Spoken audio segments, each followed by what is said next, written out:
dan di bawah. Ada yang di dalam tenda dan di luar tenda. Ada yang duduk, berdiri. Mereka ngapain ya di situ? Ya elah Wong, ini kan tanggal 9 Zulhijjah. Mereka sedang wukuf di Arafah tahu. Sabar, Dok. Kan CS kamu tuh. Itu baru jamaah haji saja ya.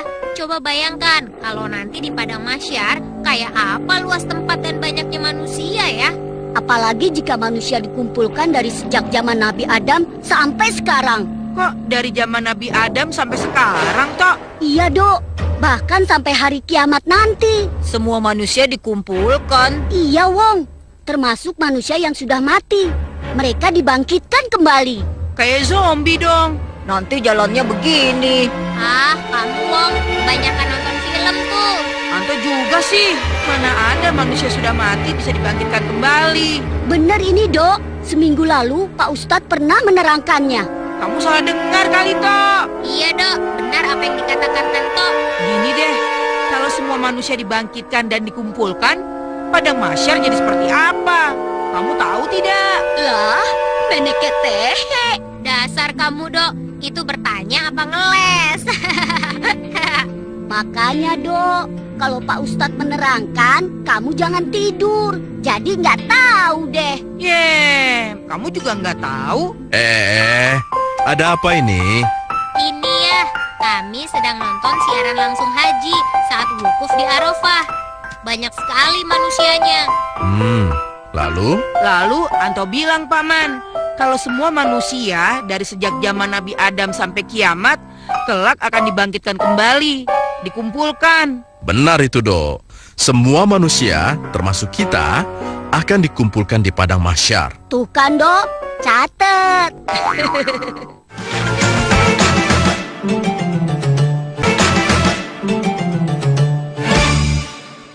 Memangnya Padang Mahsyar itu apa sih, Paman? Baik, Paman akan jelaskan.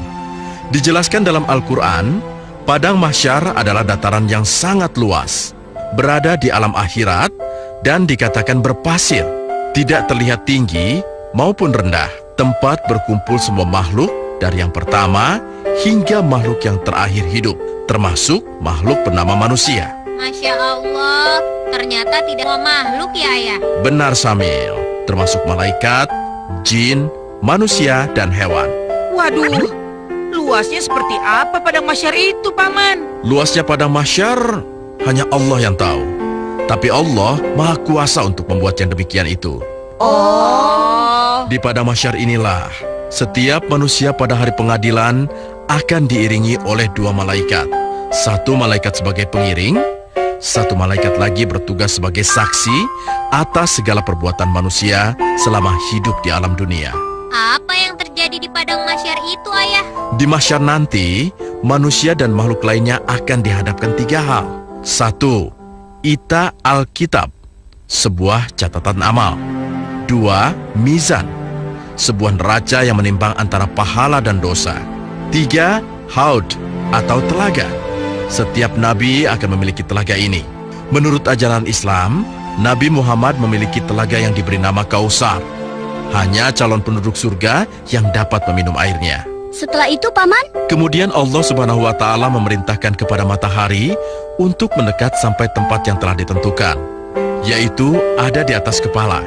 Bagi yang amal solehnya banyak, matahari terasa jauh, sehingga tidak terasa panas.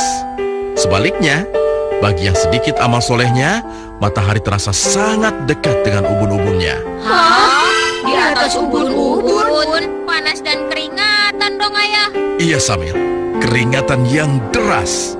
Bahkan, keringat tersebut bagi sebagian orang ada yang mencapai tumitnya, ada yang mencapai setengah betisnya, bahkan mencapai kedua bahunya, sehingga ada pula yang menenggelamkannya.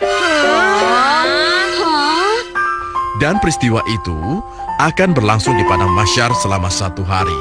Wah, untung cuma sehari. Iya, Wong. Tapi 1 hari di Padang Mahsyar itu sama seperti kita berdiri di dunia selama 50.000 tahun. Hah? Seperti yang diriwayatkan Abu Hurairah radhiyallahu anhu, bahwa Rasulullah SAW bersabda, hal itu terjadi dalam sehari yang lamanya sama dengan 50.000 tahun. Hal ini berlangsung terus sampai selesai keputusan untuk tiap hamba. Sementara itu, tidak ada tempat penaung kecuali naungan Ar-Rash. Itu bisa mendapatkan naungan, berarti kita bisa berteduh dong ya. Tidak semua orang bisa mendapatkan naungan tersebut. Hanya ada 7 golongan mukmin saja yang mendapatkannya. Wah, golongan siapa saja itu, Paman? 1. Penguasa atau pemimpin yang adil. 2. Seorang remaja yang mengawali keremajaannya dengan beribadah kepada Allah. 3. Seorang lelaki yang hatinya dipertautkan dengan masjid-masjid. 4. 2 orang yang saling cinta mencintai karena Allah, yakni yang keduanya berkumpul dan berpisah karena Allah. 5. Seorang lelaki yang ketika dirayu oleh wanita bangsawan lagi rupawan, lalu ia menjawab, "Sesungguhnya aku takut kepada Allah." 6. Seorang yang mengeluarkan sedekah dan disembunyikan, sampai tangan kirinya tidak mengetahui apa yang diperbuat oleh tangan kanannya itu. Artinya, dia bersedekah dan tidak menceritakan sedekahnya itu kepada orang lain. 7.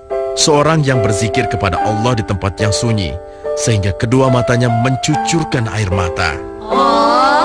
Semoga Allah Ta'ala memberikan hidayah taufik dan pertolongannya kepada kita untuk menjadi bagian dari golongan yang mulia itu ya. Iya, amin. Amin. Agar kita selamat dari peristiwa yang mengerikan di padang mahsyar tersebut, juga dengan banyak beramal soleh. Paman, kalau di sana panas sekali, boleh nggak kita pakai payung? Jangankan payung, kita semua pada saat itu di sana malah tidak mengenakan pakaian sama sekali. Hah? Kelihatan dong. Dodo.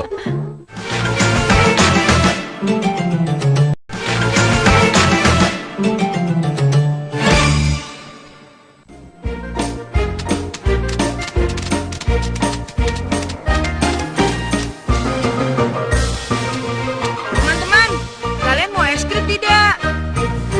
Enggak dong, aku nggak punya uang. Aku juga lupa tidak bawa uang jajan. Sudah, tenang. Udah traktir. Hehehe, asik. Bang, es krimnya 5 ya, Bang? Siap, Den. Mau nggak, Den? Siapa dulu atuh? Gak usah berebutan.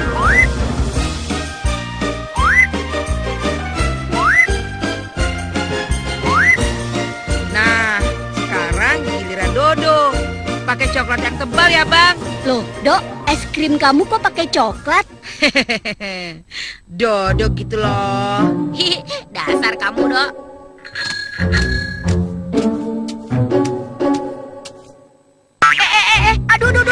Aduh. Ah, es krim coklat Dodo.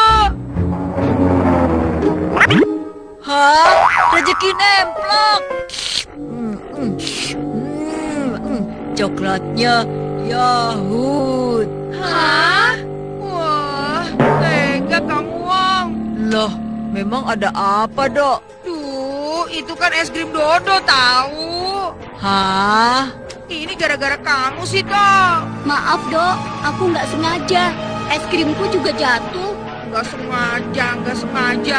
Udah, Dok. Atau kan benar tidak sengaja. Tapi Syamil, Dodo kan lagi haus nih. Nanti aku ganti deh. Aku belikan 2 es krim. 3 deh. Kamu Tok, sekarang aja nggak punya uang. Bagaimana kamu mau belikan aku 3 es krim? Janji surga aja kamu Tok. Dok, jangan ngomong begitu. Tapi banyak orang begitu ngomongnya. Kalau dengar janji yang enak-enak, tetapi bakalan bohong, pasti disebut janji surga. Seperti Anto ini. Aku kan tidak seperti orang-orang, Dok. Mulai lagi deh janji surga. Ya, kamu, Dok. Dibilangin jangan bicara seperti itu. Habis, Dodo kesel sama Anto ini. Assalamualaikum. Karena dia. Waalaikumsalam warahmatullah. Waduh, ada apa ini? Biasa, Kak, Mr. Dodo. Tapi ini gara-gara Anto, Kak. Sudah ditraktir, malah menjatuhkan es krim Dodo. Sudah begitu, Anto berlagak mau menggantikannya dengan 3 es krim, Kak. Padahal jelas-jelas sudah punya uang. Kan itu namanya janji surga. Bohong aja. Loh, janji surga kok bohong? Kamu salah memakai istilah. Maksudnya, Kak? Maksudnya, janji surga memang benar ada. Karena Allah yang menjanjikan kan, Dok. Memang janji surga itu seperti apa, Kak? Baik, kakak akan jelaskan. Kakak duduk sini ya. Iya, Kak. Boleh, Kak. Biar kami duduk di atas rumput sini saja. Dengarkan baik-baik ya. Iya, Kak. Surga itu adalah tempat yang Allah janjikan bagi orang-orang yang beriman dan beramal soleh. Ingat, harus beriman. Walaupun orang itu baik, tapi karena tidak beriman, maka tidak akan bisa mendapatkan surga. Oh. Allah berfirman, dan barang siapa datang kepada Tuhannya dalam keadaan beriman, lagi sungguh-sungguh telah beramal soleh, mereka itulah orang-orang yang memperoleh tempat-tempat yang tinggi atau mulia, yaitu surga Eden yang mengalir sungai-sungai di bawahnya, mereka kekal di dalamnya. Eden itu apa, Kak? Oh iya, Eden itu salah satu dari nama surga. Surga banyak namanya ya, Kak? Betul, Anto. Ada lagi nama-nama surga yang lain, yaitu surga Firdaus yang diciptakan oleh Allah dari emas, surga Naim yang diciptakan dari perak putih, surga Ma'wa diciptakan dari zamrud hijau, surga Darussalam diciptakan dari yakut merah, kemudian surga Darul Muqomah yang diciptakan dari permata putih, surga Al-Makomul yang diciptakan oleh Allah dari emas. Satu lagi, oh iya, satu lagi surga Kuldi yang diciptakan oleh Allah dari marjan merah dan kuning. Wow. Nah, semua surga itu dijanjikan Allah untuk orang-orang beriman sesuai dengan tingkatan amal solehnya. Kok ada tingkatan segala ya, Kak? Allah Maha Adil, Amir.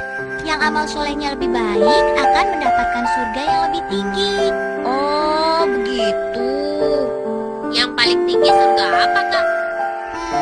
Dalam hal ini, Nabi Muhammad SAW pernah bersabda, surga itu ada 100 tingkatan, dan setiap tingkatannya jaraknya antara bumi dan langit.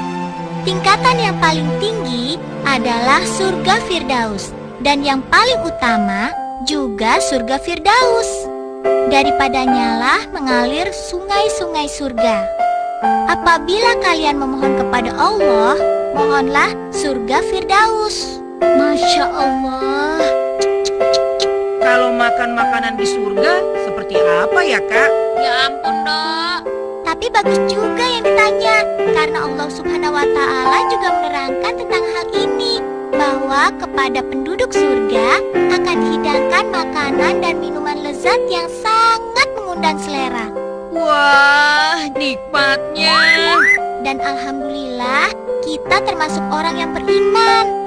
Sekarang yang perlu kita lakukan adalah beramal soleh sebanyak-banyaknya agar Allah masukkan kita ke salah satu surganya. Amin. Contoh amal solehnya apa ya, Kak? Amal soleh yang dapat kita lakukan banyak sekali, Amir. Contohnya, menolong orang tua, tidak suka berbohong, rajin beribadah, terutama menjaga sholat wajib yang 5 waktu, mudah memaafkan kesalahan orang lain. Tuh, Dok. Iya, Dok. Maafkan kesalahanku tadi. Apalagi kalau aku tidak perlu gantiin es krimnya. Hah? Kok jadi begitu sih? Jangan khawatir, Dok. Aku akan ceritakan lezatnya es krim coklat kamu itu nanti. Wah, OMG.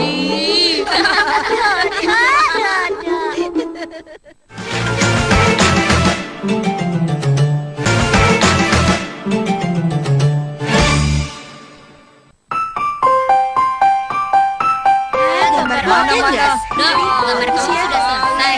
Sudah nih. Aku juga, Dok. Nih, Wih, ini dia penghapusnya. Gambarnya keren bingit. Koleksi A. Salah nih. Penghapusanku di mana ya? Oh iya, Dok. Kembalikan penghapusanku dong. Bukannya sudah Dodo kembalikan, Tok? Tadi aku lihat masih ada di meja kamu. Tapi kok tidak ada ya? udah, Dok, kembalikan saja.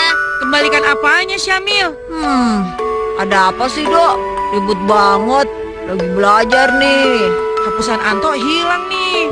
Oh, Ada ada tidak, Dok? Duh, Tok, tidak ada. Swear. Jangan-jangan kamu yang sembunyikan. Sembarangan kamu, Dok. Mau juga kamu tuh. Sorry lah, Yaw. Udah, Dok. Kembalikan saja. Astagfirullahaladzim. Nih, lihat. Tuh, tidak ada kan? Mana ya? Itu hadiah dari pamanku. Belinya di luar negeri lagi. Aduh, Kamu jangan melihat begitu dong, Tok. Beneran, Dodo tidak ngumpetin. Assalamualaikum warahmatullahi wabarakatuh. waalaikumsalam warahmatullahi wabarakatuh, Pak. Dodo, Anto, ada apa? Begini, Pak. Tadi Dodo meminjam penghapusan ke Anto. Ketika Anto memintanya kembali, penghapusan itu tidak ada. Betul begitu, Dok. Betul, Pak. Tapi perasaan sudah Dodo kembalikan. Kalau sudah dikembalikan, pasti ada, Dok. Kamu sembunyikan tidak, Dok? Astagfirullah. Demi Allah, tidak. Maaf, Dok. Sudah. Begini anak-anak, kebiasaan berbohong akan menjadi pintu masuk untuk berbuat bermacam kejahatan dan dosa. Kalau orang banyak berbuat dosa, akan dimasukkan ke neraka, Dok. Si Pok. Di dalam Al-Quran, neraka disebut nar, yang secara bahasa berarti api yang menyala-nyala. Adapun secara istilah, neraka berarti tempat balasan berupa siksaan api yang menyala-nyala untuk orang yang berbuat dosa dan durhaka terhadap perintah Allah semasa hidup di dunia. Waduh, serem. Allah Subhanahu wa Ta'ala berfirman di surah At-Tahrim ayat 6, "Wahai orang-orang yang beriman, jagalah diri kalian dan keluarga kalian dari api neraka yang bahan bakarnya adalah manusia dan batu." Bahan bakarnya manusia dan batu. Mau tanya, Pak? Silahkan Yuli. Saya pernah dengar, sebagaimana surga, neraka itu bermacam-macam ya. Di dalam Al-Quran disebutkan ada 7 nama neraka. Yang pertama adalah neraka Hawiyah.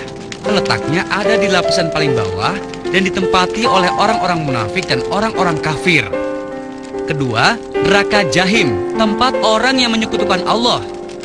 Ketiga adalah neraka Sakor, tempat bagi para pembohong, orang yang tidak sholat, tidak memberi makan orang miskin, beriman kepada sesuatu selain Allah, dan mengingkari hari kiamat. Catat tuh, Dok. Apaan sih kamu, Tok? Dodo, Anto, sudah ya, perhatikan dulu. Yang keempat adalah neraka Laza, dihuni oleh iblis beserta manusia yang mengikuti atau terbujuk rayuannya. Juga orang-orang Majusi atau penyembah api. Mereka semua tinggal dan disiksa selama-lamanya di dalam neraka itu. Ih, serem. Nauzubillah ya. Oh, kenapa kamu, Wong? Kok wajah kamu kelihatan pucat begitu? Enggak, Dok. Enggak apa-apa kok. Sudah ya. Yang kelima, neraka Hutomah diisi oleh orang-orang Yahudi dan pengikutnya. Yang keenam, neraka Syair. Kelak akan ditempati oleh orang Nasyoro dan pengikutnya. Juga orang yang tidak mau berzakat dan pemakan harta anak yatim. Dan yang ketujuh, neraka Jahanam. Ditempati oleh orang Islam yang melakukan dosa besar dan mereka mati sebelum bertaubat, meski tidak kekal di dalamnya. Alhamdulillah. Alhamdulillah kenapa, Wong? Itu, Pak, karena orang Islam tidak kekal di dalam neraka. Itu kan sesuatu sekali, Pak. Loh, memangnya kamu mau masuk neraka dulu? Kamu mau jajalin ya, Wong? Ya enggak lah, Dok. Anak-anak sekalian, meskipun orang Islam tidak kekal di dalam neraka sepanjang dia tidak melakukan kemusyrikan, namun kita memohon kepada Allah agar diselamatkan dan dijauhkan dari neraka. Karena apa? Karena siksaannya sangat pedih, Pak. Betul, Syamil. Lalu, apa yang harus kita lakukan, Pak, agar terbebas dari siksa api neraka? Ingat ya, kita harus selalu beriman kepada Allah, senantiasa beramal soleh, dan menjauhkan diri dari apa yang Allah larang. Dengan begitu, kita akan selalu terhindar dari perbuatan dosa. Tapi, kalau sudah terlanjur bagaimana, Pak?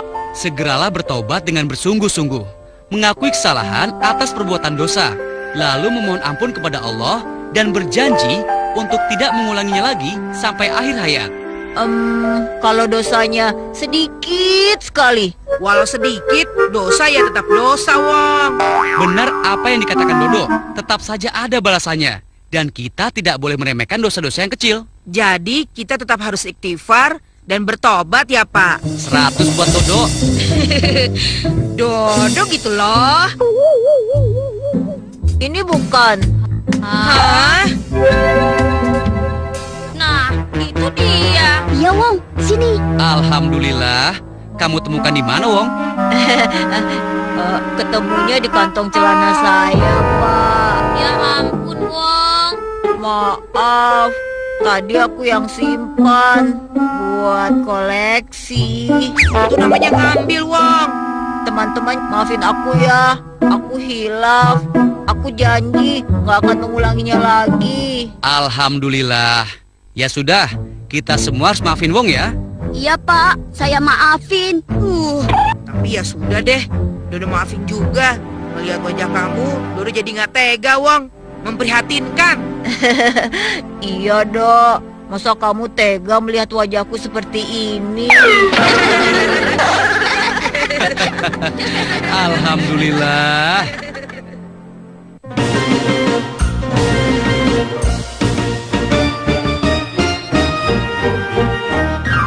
Aku ingin tahu, jadi serba tahu. Aku tak malu-malu, bertanya selalu. Yang aku lihat menjadi ilmu, yang ku dengar pun menjadi ilmu. Aku ingin tahu, jadi serba tahu. Aku tak malu-malu, bertanya selalu. Ya Allah ya Robbi, tambahkan ilmu yang bermanfaat bagi diriku. Aku ingin tahu, jadi serba tahu. Aku tak malu-malu, bertanya selalu. Yang aku lihat menjadi ilmu, yang ku dengar pun menjadi ilmu.